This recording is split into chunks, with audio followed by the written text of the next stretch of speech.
Hey, welcome back. This is Andy Singleton at People's Pen on Twitter. This is the Nickel Press Show, special draft edition of 2015 30 players I'm comfortable with and that I like for my fantasy football rosters this season. I hope you enjoyed the quarterback part. Gonna get into running backs today. There's 10 guys on this list that, like I said, I'd be more than happy owning.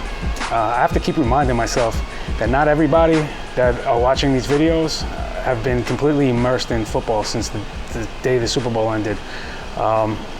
Pretty much this is a combination of gut instinct, my own personal research, reading mountains of other people's material, and just kind of formulating my own opinions and decisions. So some of you tuning in that are doing your drafts now are getting ready to do your drafts. Some guys you're kind of worried about or questioning, or maybe don't think are going to be as good as they're going to be. So this is kind of just to give you some reassurance. And again, like I said, these are not necessarily rankings, just guys I'm comfortable with. I do want to mention the ADP I'm using is from fantasyfootballcalculator.com, which is a terrific resource and great website. So I definitely recommend you checking them out. I forgot to mention that in the quarterbacks episode. Additionally, I want to thank all the new viewers and new subscribers.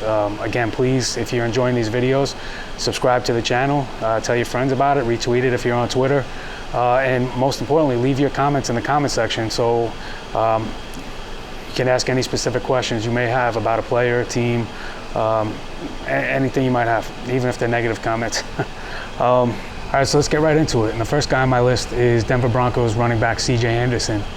This was supposed to be Monty Ball's job, but CJ is now the incumbent starter. There's a perceived top 6 running backs in fantasy this year, and I think you can include CJ Anderson and make it a top 7. If he's already in your top 6, then that means you're cutting somebody out, maybe Matt Forte, but I think that it's safe to say there's a top 7. Now, if you do go get Anderson, you're going to want to make sure you back him up with Monty Ball at some point in your draft. The Denver running back is a desirable commodity to have in fantasy, not only because of what Peyton Manning does in controlling and running an offense, but also Gary Kubiak coming in now as the head coach. It's a run-friendly offense and scheme. Over Anderson's final 6 games, he really became the workhorse in Denver. And he went for 648 yards on 140 carries, also scoring 8 touchdowns.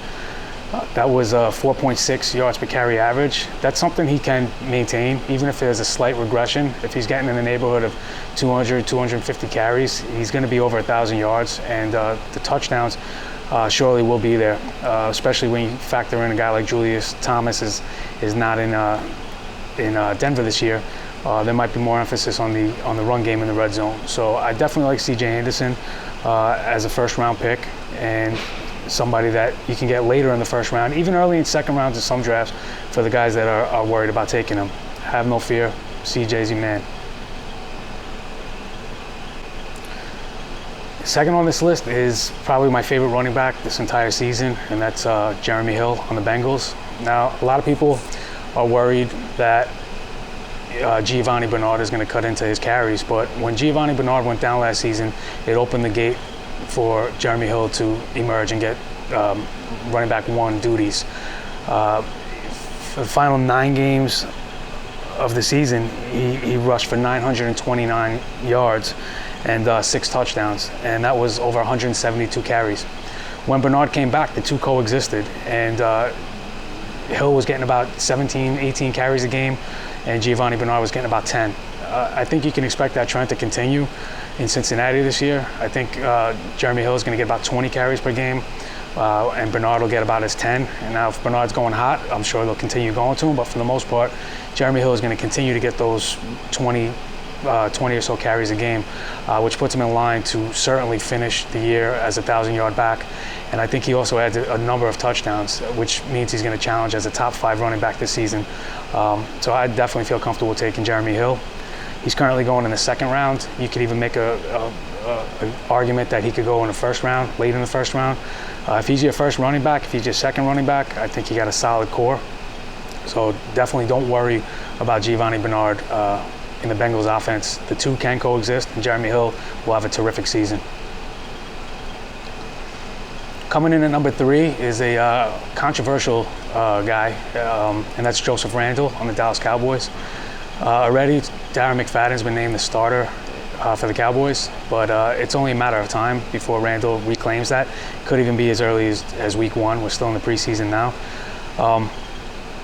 Joseph Randle, there's varying opinions whether he's a stud, whether he's a bust, whether it's a product of the Dallas offensive line.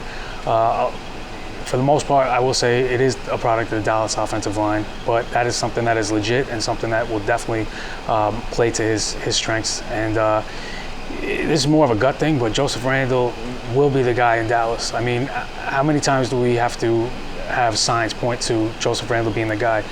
Dallas really only brought in Darren McFadden in the offseason, which to me is more a sign of just being depth and security, as opposed to that's who they want to put all their eggs in his basket. And that's assuming that Darren McFadden could maintain a full workload, which we've all seen he cannot. Joseph Randle is a nice combination of power and speed and size. Some guys will question that. I think he's shown in his limited carries so far in the first couple of years of his career that he can in fact be this guy. So I would look to Joseph Randle to be a solid running back in fantasy this season, and somebody I would have no fear of taking. It really comes down to, just trusting your gut and don't outsmart yourself with this pick. Joseph Randle is a guy that can do what DeMarco Murray did last year behind that line and lead the league in rushing. And that's something you're going to want to have on your team as opposed to seeing somebody else do it. So take the risk and go with Joseph Randle. Next guy on this list is Oakland Raider Latavius Murray. Murray kind of came onto the scene at the end of last year, more specifically when he barreled through the Kansas City defense, rushing for 4 touchdowns and a couple hundred yards.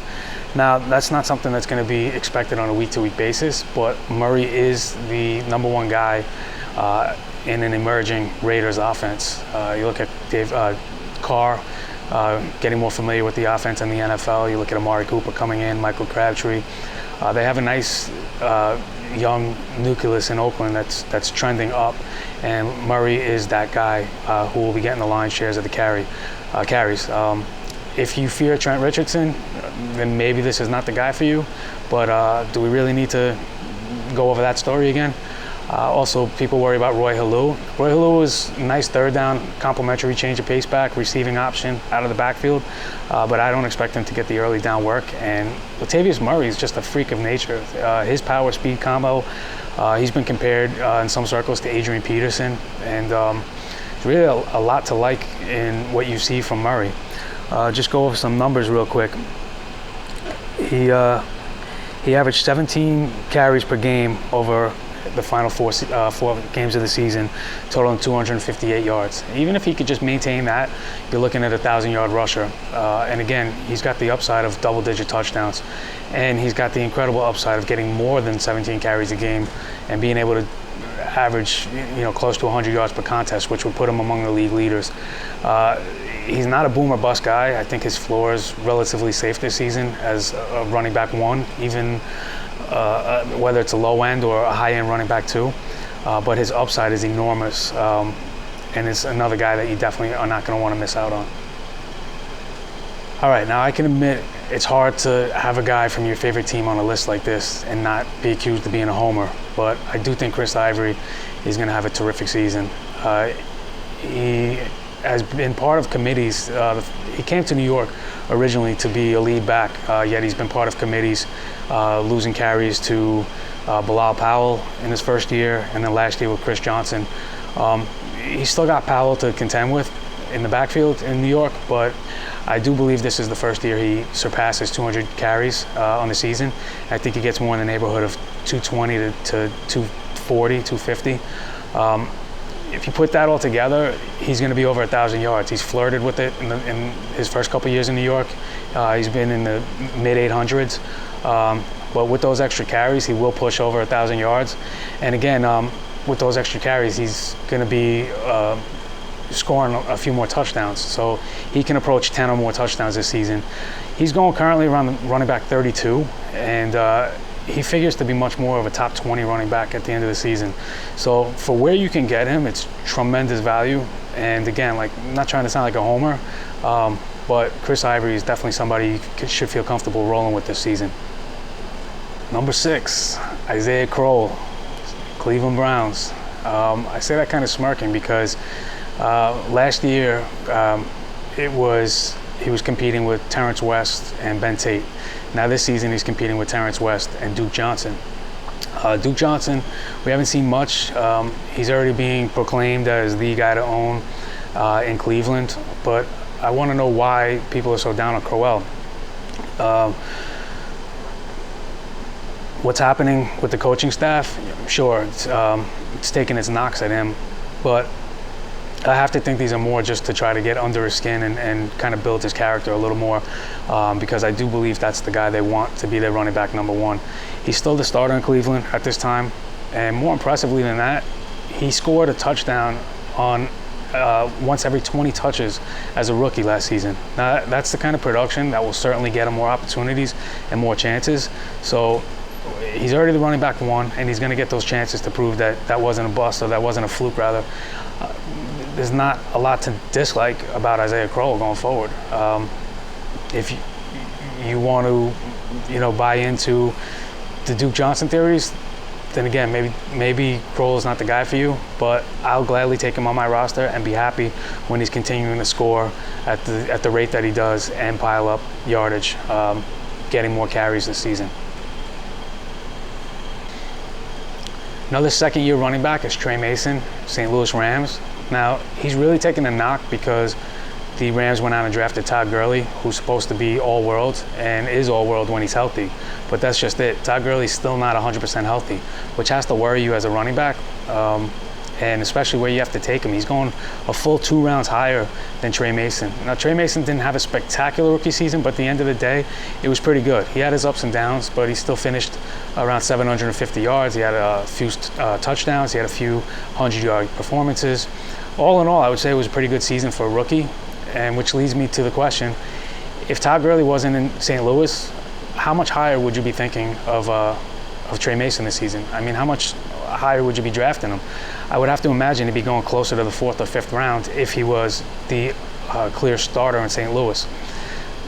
Now, to that, Todd Gurley is already expected to miss the first game, maybe even the first 2, and who knows how many more beyond that. Again, he's 1 hit away from being out and missing more time. So why not go? I'd rather have the bird in hand than the 2 in the bush. And Gurley might be worth those 2 birds down the road. But for now, especially in redraft leagues, I'm a lot more comfortable taking Tre Mason, especially where you can get him around the 7th, 8th round to start the first couple weeks of the season and to have a role in the Rams offense, even if and when Gurley does come back. Being Arian Foster's handcuff is certainly something that'll get you drafted in fantasy leagues. It led to Alfred Blue being owned last season when Foster missed a couple games here and there due to some injuries. Now, with Arian Foster set to miss the first several weeks of the season with his groin injury, Alfred Blue is kind of vaulted up draft charts.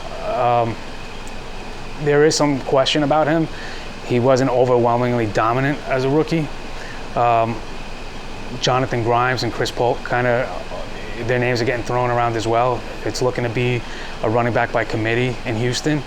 But I will assure you, Alfred Blue is the most talented of that committee and will be the one you want to own after a couple weeks of the season. He's got the size, although he's a little lean, he does have the size and the speed to be an every down back and handle that workload. And if you compare him to the other 2, he's got great elusiveness and burst, which is you can see it just comes natural to him. Whereas the other 2 look like they grind a lot more and are working a lot harder. Not to say that there's anything wrong with that. It's just you can see that Blue has a gear and a dimension that the other 2 don't possess, and that will translate into success once he gets a little bit more familiarity with the Texan offense and gets into the flow of games. Alfred Blue is the guy you're going to want to own, and the Texans do rely on the run game, so his carries will add up and the yardage will as well. He'll be somebody you'll definitely want on your rosters this season. The number 9 guy on my list is Reggie Bush, and I know that's an old name in fantasy, but one thing is pretty certain, pretty for sure. Reggie Bush will win you a handful of games this season. I wouldn't rely on him week to week as your starter, maybe as a flex depending on your matchups. But when he's going healthy and he's in line for work, he's still productive. He still finds the end zone, and he will win you a handful of games this season. The 49ers have had a horrible offseason, and their offense, despite the addition of Torrey Smith, it's kind of in flux right now, and there's a good chance they're going to be playing a lot of games from behind. The probability of Reggie Bush being on the field for the majority of those drives is more certain than Bruce Jenner's sexuality at this point. Reggie Bush is certainly somebody you should feel comfortable with, and again, he will win you a handful of games single-handedly. All right, finally we get to Jonas Gray as my number 10 guy on this list. Now, this is more an insurance policy than anything else. I mean, it's really kind of hard to say what Bill Belichick is going to do and what he's thinking. But what Jonas Gray showed in limited action last year was dynamic, and that's the upside is enormous. He could be the second coming in New England of Ben-Jarvis Green-Ellis, who enjoyed a couple double-digit touchdown seasons as well as 1,000-yard performances. Do you want to be the guy that misses out on that? Now, again, if you take Gray where you can in the 8th, 9th, even 10th round, and he bombs and he doesn't get the carries and loses work to LeGarrette Blount or Brandon Bolden or even James White, you can cut him at that point and add somebody in the waiver wire. But he should be the week 1 starter with Blount being suspended. And if he seizes the opportunity, there's a good chance that he never looks back. That's the kind of guy you want to take with that high upside later on in your drafts. And again, this is coming as like your running back 4 or 5. So this is merely an insurance policy, but the upside is that of a first-round pick. So don't miss out on Jonas Gray this season. Definitely have him on your roster. All right, that's going to do it for the running backs. Hope you enjoyed this. Again, this is not necessarily rankings, just 10 guys I'm comfortable with and that I want to target from my fantasy teams in 2015. Hope you found it useful. I hope you come back for the wide receivers. I'll be doing 10 of those, as well as another episode with 5 tight ends. Please subscribe to the channel, tell your friends about it, and again, leave all your comments in the comment section below, and they'll be sure to be answered. You can follow me on Twitter at PeoplesPen. That's PeoplesPen. And you could also follow the show at Nickel Press Show on Twitter. Thanks, and we'll see you next time.